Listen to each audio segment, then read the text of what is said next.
Ladies and gentlemen, my name's Paul, and hopefully you're having an amazing day. Apologies for not being on camera for today's video, but I'm finishing off a couple of big projects at the moment, and I'm just doing the last photography, so it's not really possible for me to tear everything down to jump on video. But with that said, we have a crap ton, that's a technical term, of stuff to get through for AMD. And I want to begin with the RX 6700 XT. Specifically, this is based upon the Nave 22 Silicon, which is basically not the big Nave, but it's the slightly smaller brother of Big Nave. This SKU is thought to compete very well with the mid-range Ampere cards from Nvidia, such as the RTX 3070 and below. And we actually have some specifications and performance information which has leaked for these GPUs. The first of which is from Igor, from Igor's lab. And he confirms that we are looking at very high clock frequencies for the custom variants of these GPUs. In fact, the card can reach up to 2800 MHz. That is, however, the upper limit. So this upper limit, and we'll talk about this further in just a moment with the 6900 XT, but this upper limit is basically like kind of hard-coded into the silicon. So no matter what you do, you cannot raise the clock frequency higher than this. So in short, it's basically the wall. So even if you were to, power the thing with lightning strikes and freeze it in like 500 billion degrees below zero, yes, I'm being a little ridiculous, of course, you still will not be able to clock the frequency higher than this. So what we are looking at is a maximum frequency of the 6700 XT board partners, which have 2854, which is higher than the designs we see with Nave 21, though it's not as high as the 6900 XT, which can reach 3 GHz. Again, we'll go into that into this just a little more in a moment. But the particular specifications for this card is thought to be 40 compute units, of course based on RDNA 2, with 96 megabytes of Infinity cache. Now there is a little confusion here, because I've actually heard some reports that it's 64 megabytes, but the vast majority of the reports I'm hearing, and kind of whispers to me, is that it's 96, but of course it has 12 gigabytes of GDDR6 memory, and this means that the memory bus is also shaved down from 256 to just 192-bit.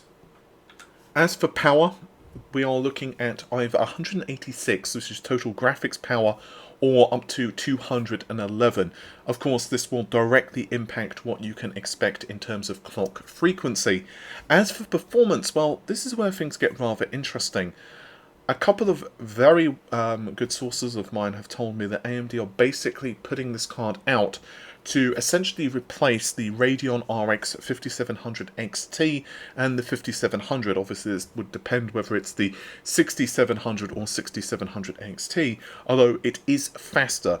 This is because of A, higher clock frequencies for the RDNA 2 architecture, and B, we are also looking at higher IPC from RDNA 1 to RDNA 2. So overall, these GPUs should be, at least in theory, very impressive, and it's hard to imagine that they won't compete very favourably with cards such as the RTX 3070 from Nvidia. It will all, as always, depend heavily upon the pricing, and we're going to get into the pricing actually right now, because I think this is a really nice segue. According to Steve Walton from Hardware Unboxed, I'll of course link his video in the description of this one, he said, and I quote, "We have had a private conversation with AMD and they've assured us that in 4 to 8 weeks there will be AIB cards available at the MSRP. They said they have enabled AIBs to achieve a $649 for the RX 6800 XT MSRP, and they expect it to happen within 8 weeks.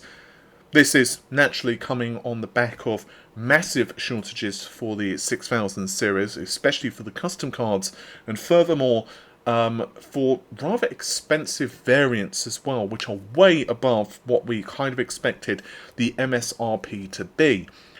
I do feel that RDNA 2 is an amazing architecture. I think AMD have done very well with it. It does have some flaws, and I think we'll see these be resolved, such as when AMD provide their upsampling technology, their DLSS kind of competitor. And of course, ray tracing isn't as good as Ampere, but in terms of raw performance, there's a lot to say about RDNA 2, and it's scaling incredibly well with clock frequency. The big issue to me has been availability. Availability has not exactly been stellar for any tech product this year. Let's just be honest. Like consoles, processors, graphics cards, including from Nvidia, have had major shortages.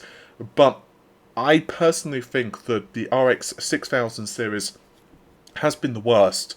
And I do feel that AMD should have basically released the reference designs first, and then they should have basically kept the custom designs until early next year. I think that would have been a better way to go. Obviously, some people disagree with that, and that's 100%, I respect that, but I do think that AMD should have just waited a little bit, released the cards maybe a couple of weeks later when there was a little more stock, and just released the reference designs. I think that probably would have been a slightly nicer way to have kind of launched these cards, but obviously they are facing a ton of pressure from Nvidia, and furthermore there are timelines as well that they need to concern themselves with, and business pressures from the AIB partners, i.e. AIBs want the opportunity to put out cards which make them a lot of profit.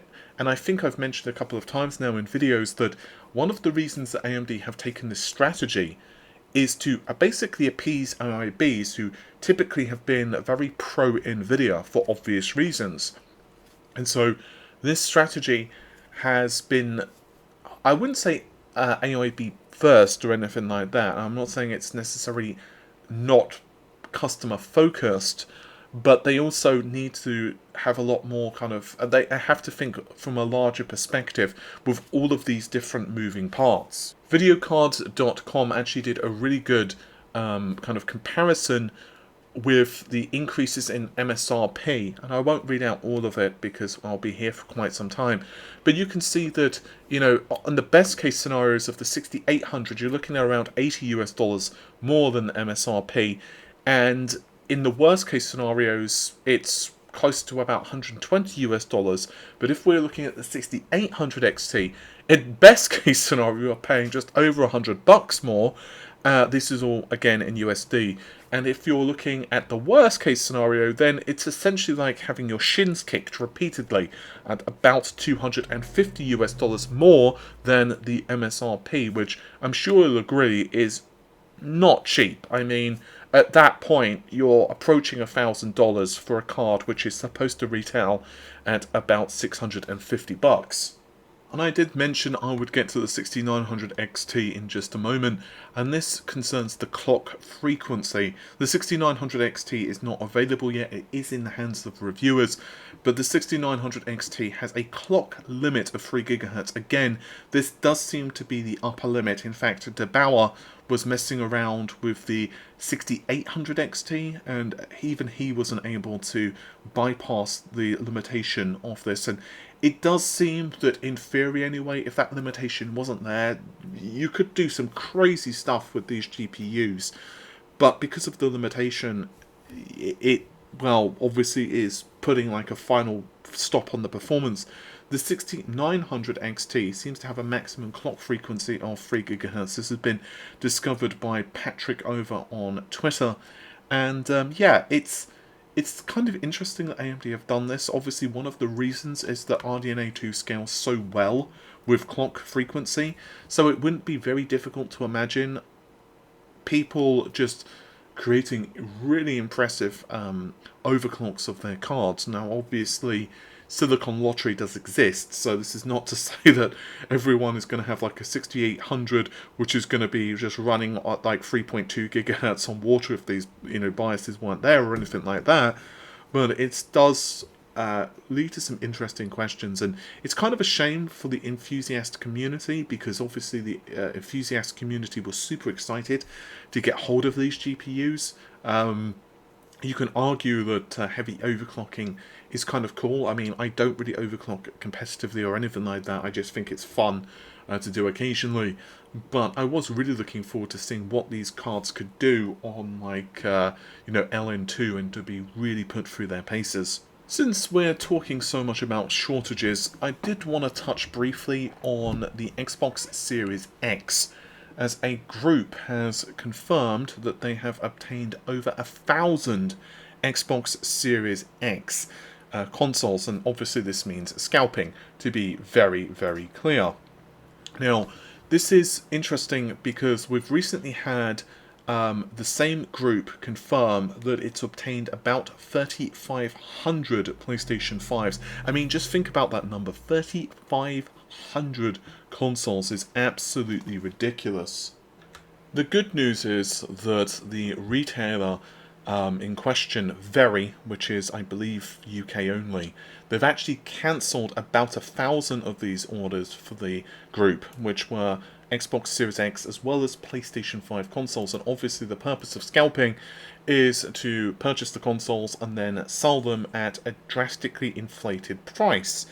And the group's comment was, and I quote, "We just notified our members of an Xbox Series X restock on a very well-known online retailer. They now managed to secure over 1,000 today, and there's still many hours left.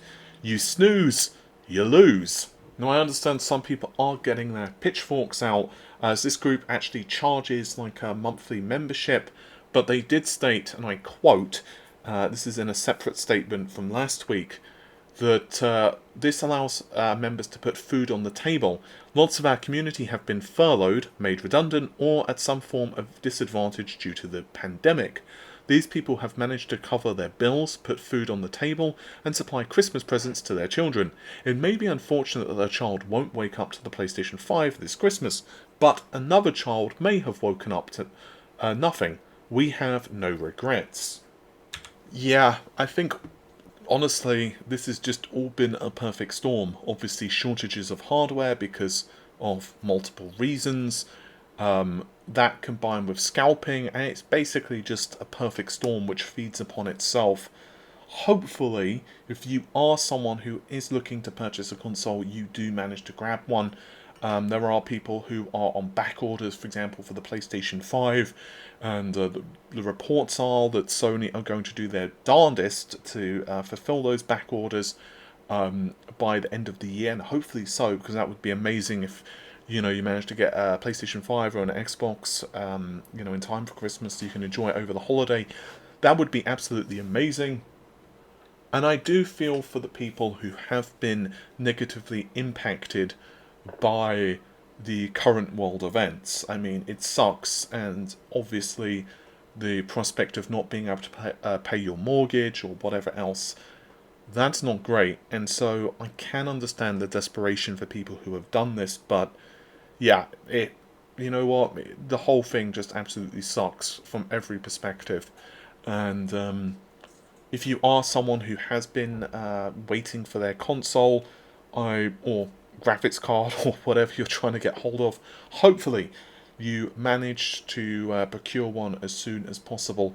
I will obviously say right now that I would suggest that you don't cough up the money for grabbing a product from a scalper, but I also do understand that some people are going to do it because they want their kid to have like an Xbox, or maybe they're fairly rich and they don't mind paying the extra money to grab like an RTX 3090 or whatever they're trying to grab, because you know what, you can afford it. And yeah, well, I think that's just about it for this particular video. Sorry to leave it on a negative note, but with any luck, you've enjoyed the video other than the really bad news at the end, so maybe you wouldn't have. But anyway, I'll see you soon. Take care of yourselves. Bye for now.